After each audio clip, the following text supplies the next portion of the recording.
Being nice and being kind are often used interchangeably, but they represent two very different concepts that can significantly impact the way we navigate our lives and relationships.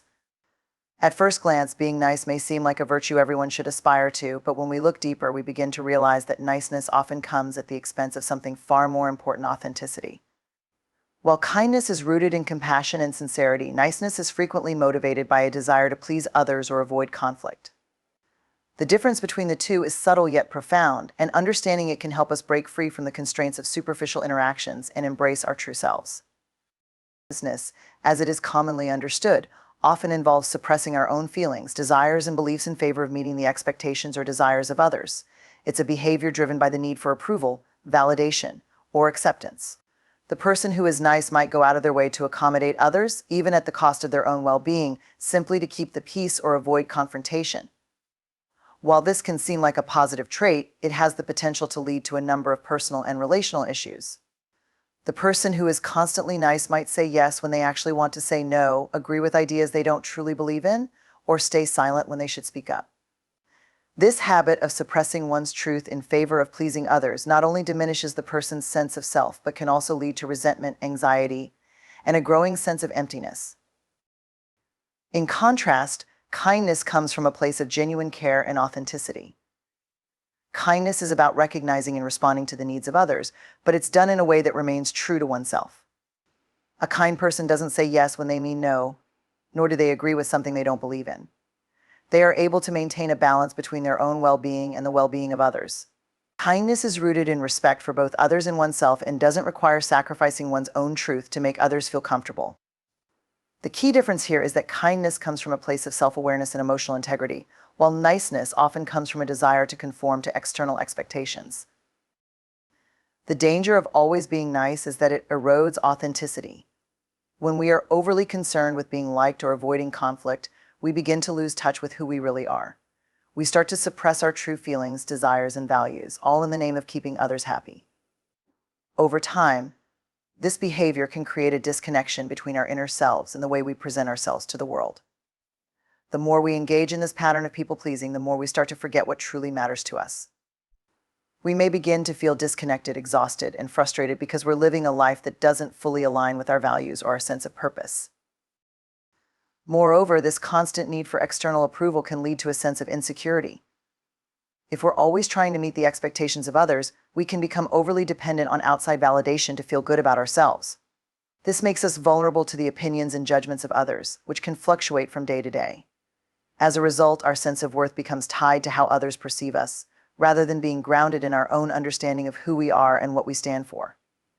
The longer we remain in this state of niceness, the more our sense of self-worth becomes fragile, and the harder it becomes to break free from the cycle of people-pleasing. On the other hand, embracing kindness and authenticity allows us to form deeper, more meaningful relationships. When we stop pretending to be someone we're not, we create space for others to do the same. People are drawn to authenticity because it fosters trust and connection. When we show up as our true selves, honest, vulnerable, and open, we invite others to be honest and vulnerable with us. This creates an environment of mutual respect, where both parties feel safe enough to express their needs, desires, and concerns. Authenticity doesn't mean being rude or inconsiderate, it simply means being true to ourselves, even when it's uncomfortable. It means saying no when we need to, setting boundaries, and speaking our truth without fear of judgment. Living authentically also has profound benefits for our own personal growth. When we stop trying to be nice for the sake of others, we free ourselves to pursue our own goals and desires without the constant burden of seeking approval. We begin to make choices that are aligned with our values and aspirations, rather than simply going along with what others expect from us. This shift in mindset empowers us to live more fully, to take risks, and to embrace opportunities for growth that we might have otherwise avoided in favor of staying within the confines of niceness. Being kind, on the other hand, helps us create positive change in the world around us. Kindness is rooted in a genuine desire to make a difference, to lift others up, and to contribute to a collective sense of well-being. By being kind and authentic, we lead by example, encouraging others to do the same. It's through these acts of kindness, big and small, that we create meaningful connections, build stronger communities, and ultimately contribute to a better world. Kindness is not about pleasing others for the sake of validation, it's about doing what's right, even when it's difficult or inconvenient.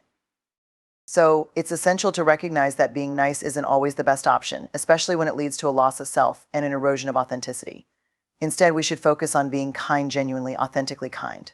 Kindness is empowering, both for ourselves and for those around us.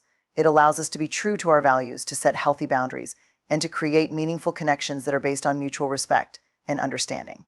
By embracing kindness over niceness, we open the door to living a life that is not only more fulfilling but also more aligned with who we truly are. People-pleasing is a behavior that many of us are familiar with, often starting at a young age and continuing throughout our lives. It can seem harmless at first, a simple desire to make others happy or avoid conflict.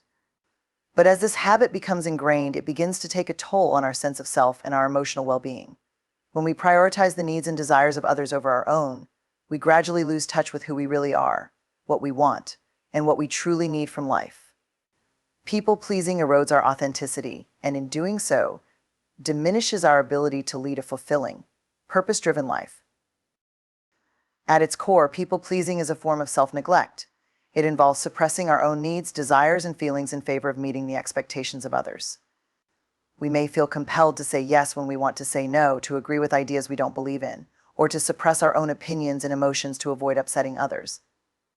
The fear of rejection, criticism, or conflict often drives this behavior, and we begin to believe that in order to be loved or accepted, we must always put others first. Over time, this pattern of self-sacrifice can erode our sense of identity, leaving us feeling disconnected from our true selves. The problem with people-pleasing is that it creates an illusion of harmony. We might tell ourselves that by being agreeable and accommodating, we are fostering good relationships and making the world a better place. However, this behavior often comes at the expense of honest communication, genuine connections, and personal boundaries. The more we try to please others, the less we are able to express our true feelings or assert our needs. We become so focused on meeting the demands of others that we lose sight of our own values, priorities, and desires. This disconnection from ourselves can lead to feelings of emptiness, frustration, and resentment. Resentment is one of the most significant emotional consequences of people-pleasing. While we may initially feel a sense of relief or satisfaction from fulfilling others' requests, over time, we begin to feel resentful. We resent the fact that we are constantly putting others' needs ahead of our own, and we may begin to feel unappreciated or taken for granted. This resentment can build up slowly, often without us even realizing it, until it reaches a boiling point. At that point, we may feel overwhelmed, bitter, or even angry toward the very people we've been trying to please. This emotional burden can damage relationships and create an underlying sense of dissatisfaction with our lives. In addition to resentment, people-pleasing can also contribute to anxiety and stress. Constantly trying to meet the expectations of others is exhausting, both mentally and emotionally. It requires us to constantly monitor our behavior, our words, and our actions to ensure that we don't upset anyone. This ongoing stress can take a serious toll on our physical health as well. Chronic stress is linked to a number of health problems, including high blood pressure, heart disease, and weakened immune function. People-pleasing creates a cycle of constant self-monitoring and emotional labor, leaving us depleted and vulnerable to burnout. Another consequence of people-pleasing is that it undermines our self-esteem and self-worth. When we base our sense of value on the approval of others, we are putting our happiness and sense of self in the hands of people who may not even be aware of the toll their expectations are taking on us. We begin to lose confidence in our ability to make decisions or assert our own needs. Instead, we look to others for validation, becoming overly dependent on their opinions to determine our worth. This external validation is fleeting and unreliable, leaving us in a constant state of insecurity. People-pleasing also prevents us from setting healthy boundaries. Boundaries are essential for maintaining a balanced, healthy life. They allow us to protect our time, energy, and emotions, ensuring that we have the space to focus on our own needs and goals. When we are unable to say no or assert our own boundaries, we open ourselves up to being taken advantage of. We might end up feeling overextended, overwhelmed, and burnt out because we are constantly saying yes to others at the expense of our own well-being. Setting boundaries is not an act of selfishness, but of self-care. It is a way to honor ourselves and our needs, while also creating space for healthy, respectful relationships with others. The long-term effects of people-pleasing can be devastating. Over time, it can lead to a profound sense of identity loss. We may feel as though we no longer know who we are or what we truly want from life. The more we give ourselves away to others, the less we have for ourselves. Our passions, desires, and dreams become obscured by the constant demands of others, and we begin to lose sight of what brings us joy or fulfillment. This sense of identity loss can lead to a deep sense of dissatisfaction with life, leaving us questioning our choices, our relationships, and our purpose. Breaking free from people-pleasing requires a shift in mindset. We must begin to prioritize our own needs and desires, even if it means disappointing others or facing conflict. It requires a willingness to embrace our authentic selves and recognize that we are worthy of love, respect, and attention, regardless of whether we meet everyone else's expectations. We must learn to set boundaries, say no when necessary, and speak our truth, even when it feels uncomfortable. By doing so, we reclaim our power and begin to live lives that are true to who we are, rather than who others want us to be. Learning to stop people-pleasing is a process, and it takes time. It requires practice, self-reflection, and a willingness to confront the fear and insecurity that drive this behavior. But as we begin to embrace our authenticity, we will find that our relationships become deeper and more meaningful, and our sense of self becomes stronger and more resilient. We will rediscover the power of living for ourselves rather than for the approval of others. And ultimately, we will create a life that is more aligned with our true values, desires, and purpose. A significant but often overlooked aspect of healthy relationships is the establishment and maintenance of boundaries. Setting boundaries isn't just about protecting yourself, it's a fundamental act of self-respect and self-care that allows you to connect more authentically with others. When we set boundaries, we create a clear space where we define our values, needs, and limitations, giving us a sense of personal autonomy and respect.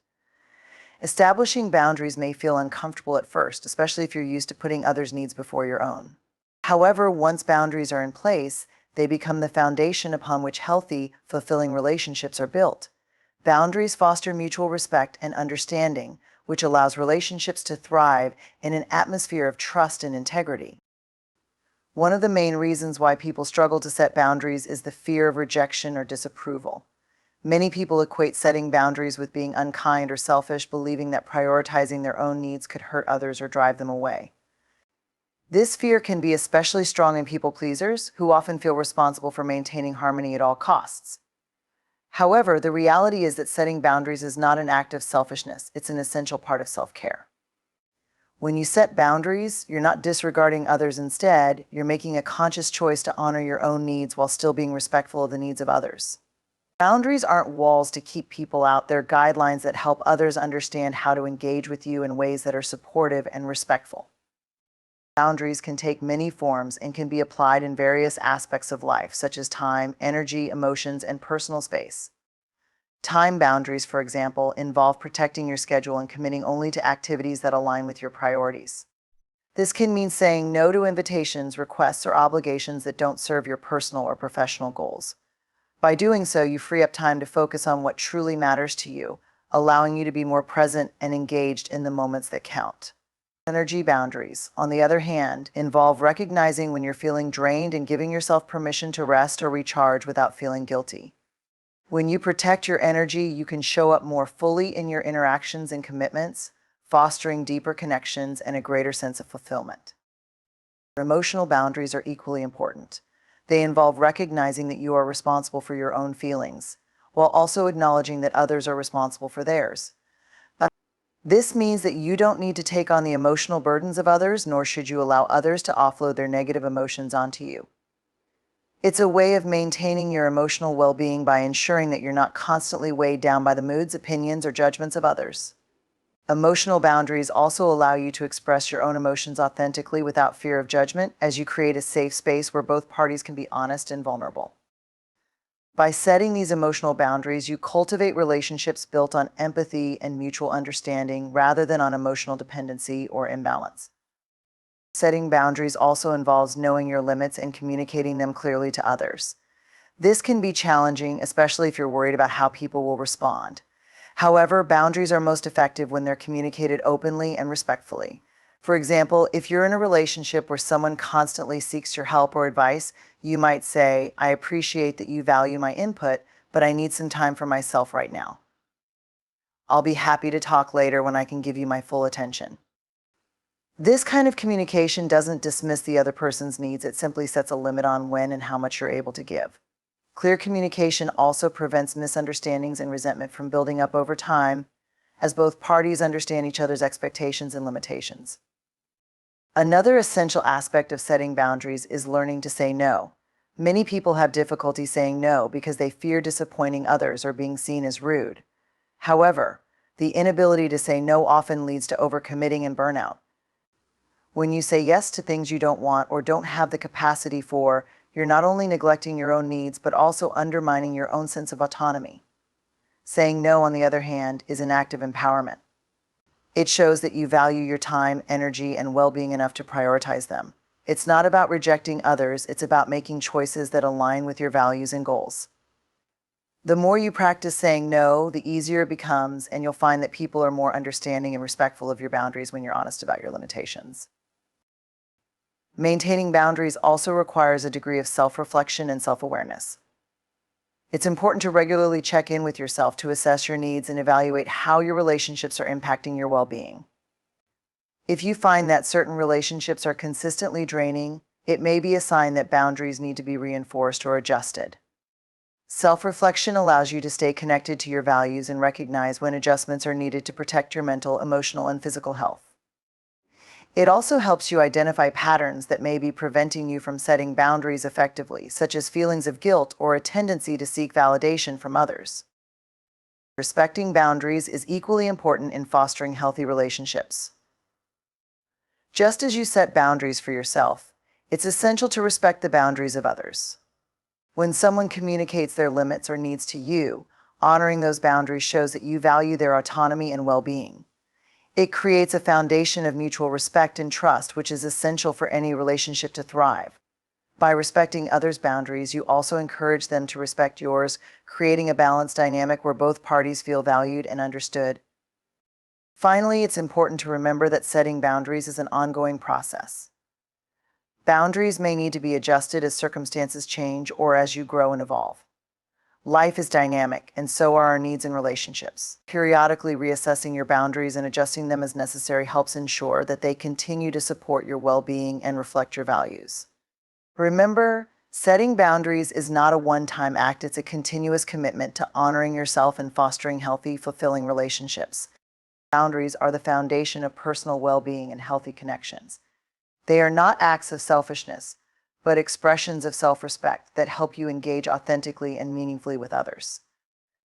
By setting and maintaining boundaries, you create space for your own growth, protect your mental and emotional health, and foster relationships that are built on mutual respect and understanding. Learning to embrace the uncomfortable is a crucial step in personal growth.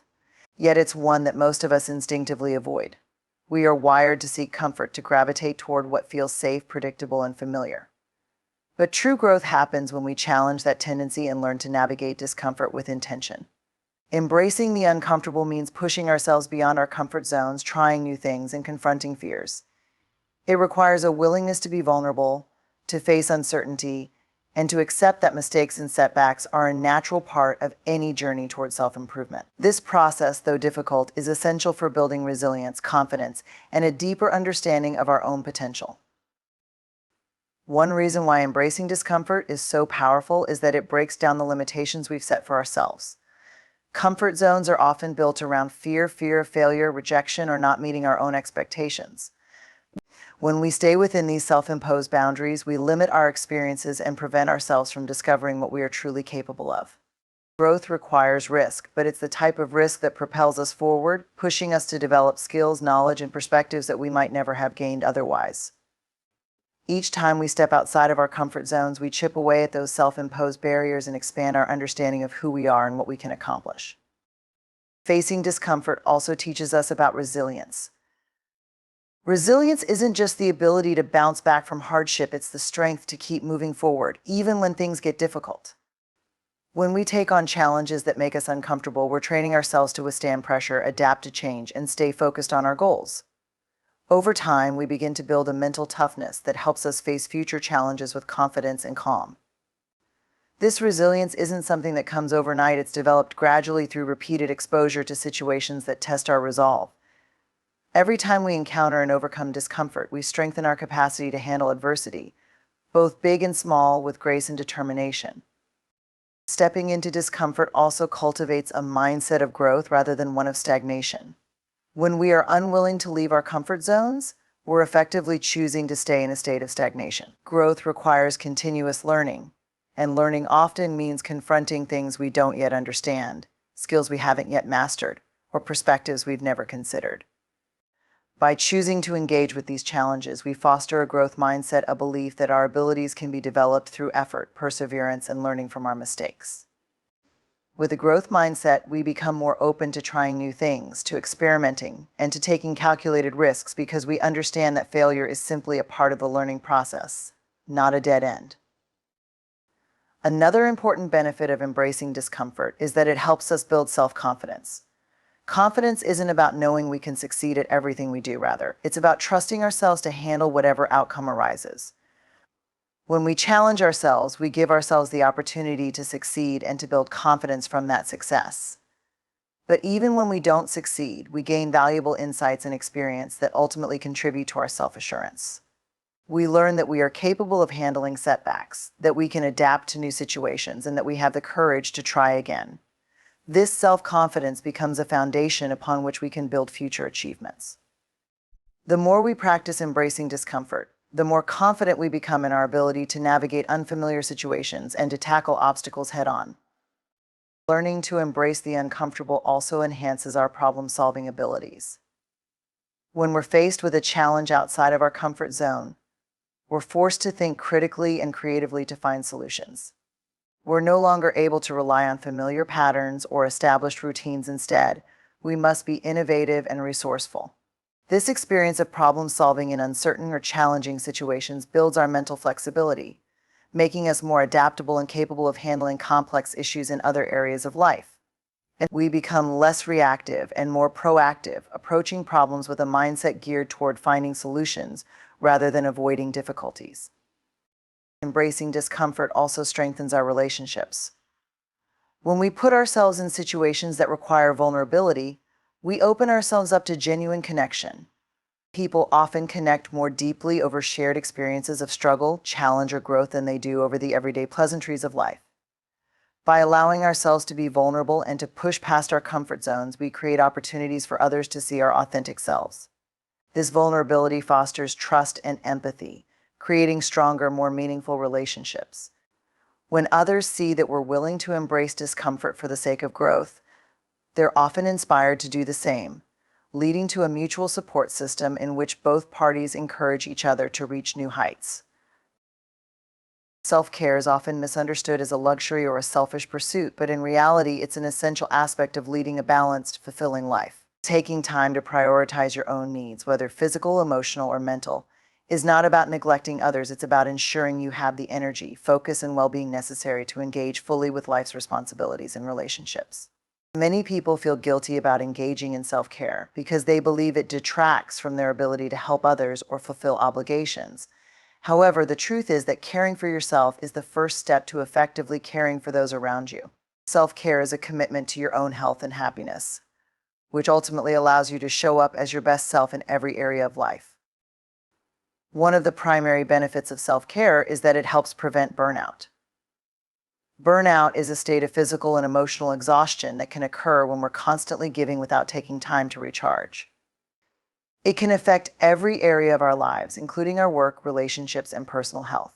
By making self-care a regular practice, we can create a buffer against burnout, allowing us to handle stress more effectively and maintain a balanced approach to our responsibilities.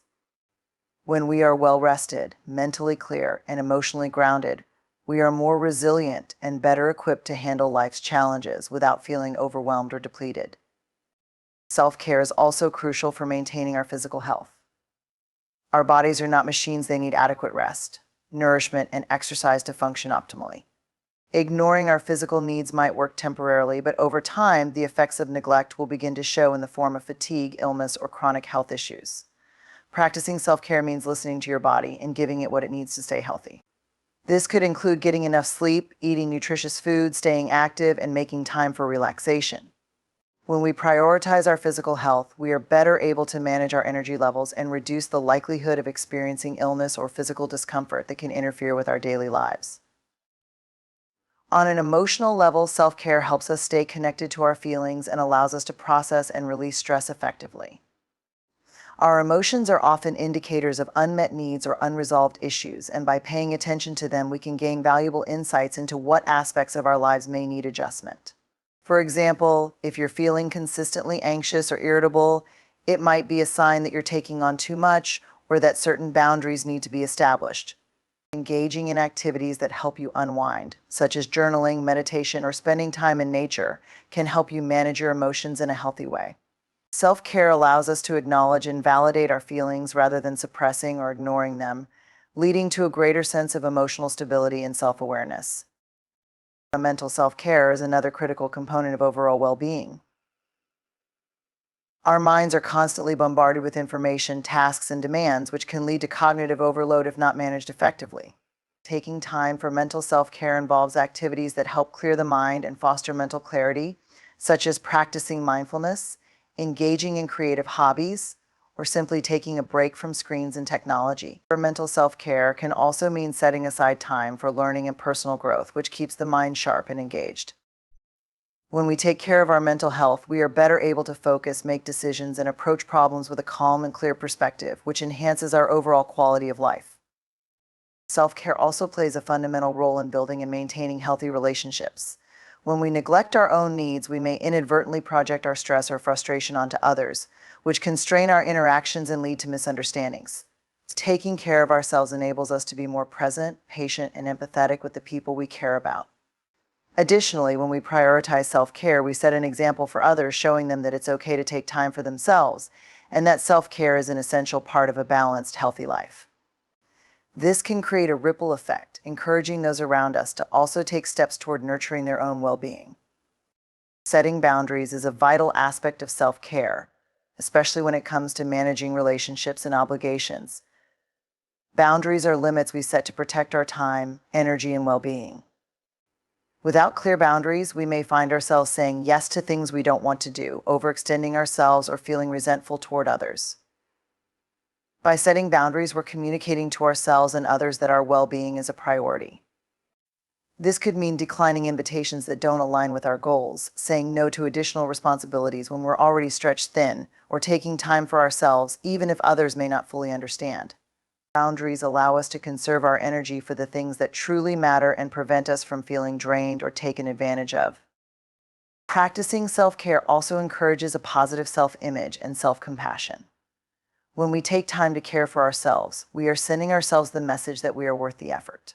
So many people struggle with feelings of unworthiness or self-criticism, which can prevent them from taking the necessary steps to prioritize their own well-being. By engaging in self-care, we learn to be kinder to ourselves and to treat ourselves with the same care and respect we would offer to a friend. This practice of self-compassion can lead to increased self-esteem and a more positive outlook on life, as we begin to see ourselves as deserving of happiness and fulfillment. Another important aspect of self-care is that it promotes a sense of control and agency in our lives. When we consciously choose to prioritize our own well-being, we are taking responsibility for our happiness and fulfillment. Self-care allows us to make intentional choices about how we spend our time and energy, rather than being at the mercy of external demands or expectations. This sense of control can be incredibly empowering, as it reminds us that we have the power to shape our lives and make decisions that align with our values and goals. Incorporating self-care into our daily routine doesn't have to be complicated or time-consuming. Small, simple acts of self-care, such as taking a few minutes each morning to meditate, going for a walk in the fresh air, or spending time on a hobby you love, can have a profound impact on your well-being. The key is to make self-care a priority and to recognize its value in enhancing every aspect of your life. By making self-care a regular practice, you're investing in your long-term health, happiness, and resilience. Self-care is not an indulgence, it's a necessity. It is the foundation upon which all other aspects of life can flourish. When you take care of yourself, you create a solid base from which you can approach life with energy, clarity, and purpose. Rather than feeling guilty for taking time for yourself, recognize that self-care is an act of love and respect that enables you to live fully and to show up authentically for the people and responsibilities that matter most. Respecting yourself is one of the most essential yet often overlooked practices in building a fulfilling life. Self-respect is not only about liking who you are, it's about honoring your values, setting healthy boundaries, and standing firm in your beliefs and principles. When you have genuine self-respect, you treat yourself with dignity and refuse to allow anyone to undermine your worth. Many people find it challenging to develop self-respect because society often emphasizes external approval and validation. However, cultivating self-respect is about aligning with your inner compass, not about pleasing others. It's about recognizing that you are worthy of love, dignity, and kindness simply because you exist. Learning to respect yourself is foundational to making healthy choices, developing strong relationships, and ultimately leading a life that feels true and fulfilling. One of the key aspects of self-respect is recognizing your inherent value as a person. Self-worth isn't something you earn through accomplishments, relationships, or external approval. It's something you already possess. When you understand that your worth is intrinsic, you no longer feel the need to constantly prove yourself to others. This realization can be freeing, as it removes the pressure to meet others' expectations and allows you to focus on what truly matters to you. Developing self-respect starts with the decision to value yourself no matter what. This means that even on days when you feel imperfect or make mistakes, you still treat yourself with kindness and compassion. Self-respect means forgiving yourself for your flaws and shortcomings instead of letting them define you. Self-respect is also crucial in setting and maintaining boundaries, which are vital for emotional and psychological well-being. Boundaries are personal limits you set to protect your energy, time, and mental space. When you respect yourself, you become more willing to say no to things that drain you or don't align with your values. You realize that it's okay to prioritize your needs, and that you don't have to be everything to everyone. This can mean saying no to additional responsibilities at work, choosing not to engage in relationships that don't honor your boundaries, or declining social events that feel more like obligations than genuine connections. Setting boundaries is not about being rude or dismissive. It's about taking responsibility for your well-being and understanding that you have the right to make choices that serve you. Another component of self-respect is learning to listen to your intuition and trusting your inner voice. Many people struggle with self-doubt and tend to seek validation from others to make decisions. However, when you respect yourself, you begin to trust that you know what's best for you. Your intuition is an inner guidance system that is shaped by your experiences, values, and beliefs. It often knows what feels right or wrong for you, even when it's difficult to articulate why. By trusting yourself, you build confidence in your own decision-making abilities and develop a stronger sense of self. This doesn't mean that you won't make mistakes, but when you do, you'll be better equipped to learn from them and move forward without harsh self-criticism. Self-respect also influences the way you communicate with others. When you respect yourself, you become less inclined to tolerate disrespect or mistreatment. You begin to speak up for yourself and express your feelings openly and honestly. This can be challenging, especially if you're used to avoiding conflict or prioritizing harmony over honesty. However, respecting yourself means standing up for your beliefs and making it clear that you expect to be treated with the same dignity and kindness you extend to others. Healthy communication is an essential part of self-respect because it enables you to assert your needs and boundaries in relationships without fear of judgment or rejection. Over time, this can improve the quality of your relationships and attract people who respect and value you.